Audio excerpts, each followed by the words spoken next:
તો સુરતમાં કુખ્યાત આરોપીના ઘરે ડિમોલેશન, અંડરવર્લ્ડ સાથે કનેક્શન ધરાવતા આરોપીના ઘરે ડિમોલેશન।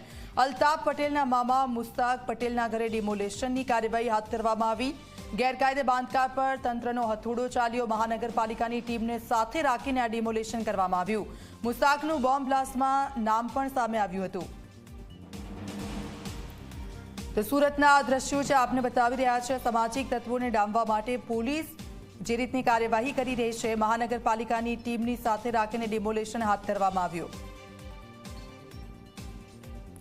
સીધા જયશું ચેતન અમારી સાથે લાઈવ જોડાઈ ગયા છે। ચેતન, સવારથી જે કાર્યવાહી શરૂ કરવામાં આવી છે ડિમોલેશનની, અલગ અલગ જગ્યા પર ગેરકાયદેસર જે બાંધકામ છે તેને તોડી પાડવામાં આવ્યા છે। હાલ આપ ક્યાં છો અને ત્યાંથી કેવા દ્રશ્યો સામે આવી રહ્યા છે?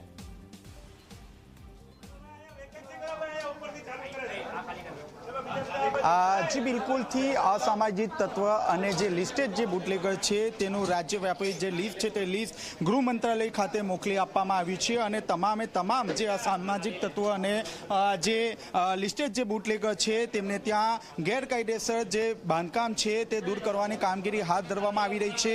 સવારથી સુરત પોલીસ દ્વારા જે રીતે લિસ્ટ આપવામાં આવ્યું છે, આ લિસ્ટ પ્રમાણે તમામ જે અસામાજિક તત્વો અને લિસ્ટેડ બુટલેગરને ત્યાં જે ગેરકાયદેસર જે બાંધકામ છે તેનું હાલ ડિમોલિશનની કામગીરી હાથ ધરવામાં આવી રહી છે। હાલ પણ આપ જોઈ શકો છો, લંબે હનુમાન રોડ ખાતે રહેતા જે મુસ્તાક પટેલ છે તેમના ઘરની બહાર અને ઘરની ઉપર આ રીતે જે એક સીડીનું બનાવવામાં આવ્યું છે તેનું પણ અહીં ડિમોલિશનની કામગીરી હાથ ધરવામાં આવશે। મહત્વની વાત છે કે મુસ્તાકની વાત કરીએ તો મુસ્તાક અગાઉ અંડરવર્લ્ડ સાથે પણ સંબંધ હોવાનું સામે આવ્યું હતું। આ સાથોસાથ જે બોમ્બ કાંડ છે તે બોમ્બ કાંડનો પણ આરોપી હોવાનું સામે આવ્યું છે। ત્યારે આપ જોઈ શકો છો, ક્રાઇમ બ્રાન્ચ વરાછા, કાપોદ્રા સહિતનો તમામ જે પોલીસ કાફલો છે તે ઘટના સ્થળે પહોંચી ગયો છે અને જે ડિમોલિશનની જે કામગીરી છે તે કરવામાં આવી રહી છે।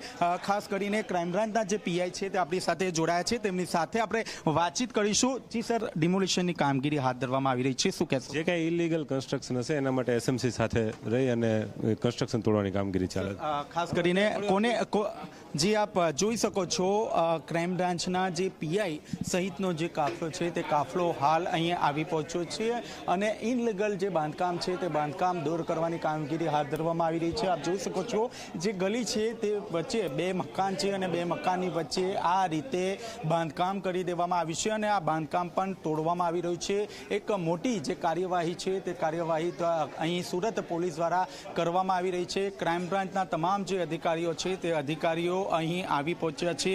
મુસ્તાક પટેલની વાત કરીએ તો મુસ્તાક પટેલ એક મોટો માથાભારે શખ્સ ગણવામાં આવી રહ્યો છે, કારણ કે બોમ્બ કાંડમાં પણ તેનું નામ ખુલ્યું હતું। હાલ તો જે રીતે સુરત પોલીસની વાત કરીએ તો સુરત પોલીસ દ્વારા તમામ જે અસામાજિક તત્વો છે તેમનું લિસ્ટ બનાવવામાં આવ્યું છે। ખાસ કરીને ઝોન 1ની વાત કરીએ તો ઝોન 1 દ્વારા 200થી વધુ અસામાજિક તત્વોનું જે લિસ્ટ છે તે લિસ્ટ બનાવવામાં આવ્યું છે અને આ લિસ્ટ પોલીસ કમિશનર સુધી પહોંચાડવામાં આવ્યું છે। વહેલી સવારની વાત કરીએ તો લસકાણા, પાંડેસરા, ગોળાદરા સહિતના તમામ જે વિસ્તારો છે તેમાં લિસ્ટેડ બુટલેગર અને અસામાજિક જે તત્વ છે તેમના ઘરના જે ગેરકાયદેસર મિલકત છે તેને તોડવામાં આવી રહ્યું છે। આપ જોઈ શકો છો, હાલમાં જે મુસ્તાક પટેલના જે પરિવાર અને પોલીસ વચ્ચે ક્યાંક રકઝક થઈ રહી છે। આપ જોઈ શકો છો, મોટી સંખ્યામાં જે પોલીસનો જે કાફલો છે તે કાફલો અહીં જોવા મળી રહ્યો છે। આપણી સાથે ક્રાઇમ બ્રાન્ચના પીઆઈ જોડાયા છે, તેમની સાથે આપણે વાતચીત કરીશું।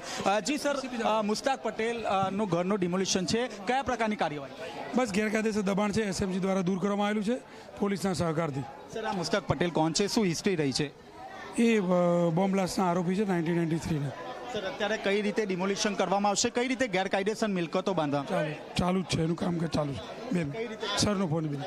જી આપ જોઈ શકો છો, હાલમાં ક્રાઇમ બ્રાન્ચના તમામ પીઆઈ અને મહિલા જે પીએસઆઈ છે તેમને અહીં બોલાવી દેવામાં આવી છે, કારણ કે ક્યાંક જે પોલીસ છે તે પોલીસ સાથે પણ રકઝક કરવામાં આવી રહી છે। જે પરિવારની જે મહિલાઓ છે તેમને આગળ કરવામાં આવી રહી છે અને જે પોલીસ છે તે પોલીસ સાથે ક્યાંક જીબાજોડી કરવામાં આવી રહી છે। જે સુરત મહાનગરપાલિકાની જે ટીમ છે તે ટીમ પણ અહીં આવી પહોંચી છે અને જે ડિમોલિશનની જે કામગીરી છે તે કામગીરી શરૂ કરી દેવામાં આવી છે। આપણી સાથે સુરત મહાનગરપાલિકાના અધિકારી જોડાયા છે।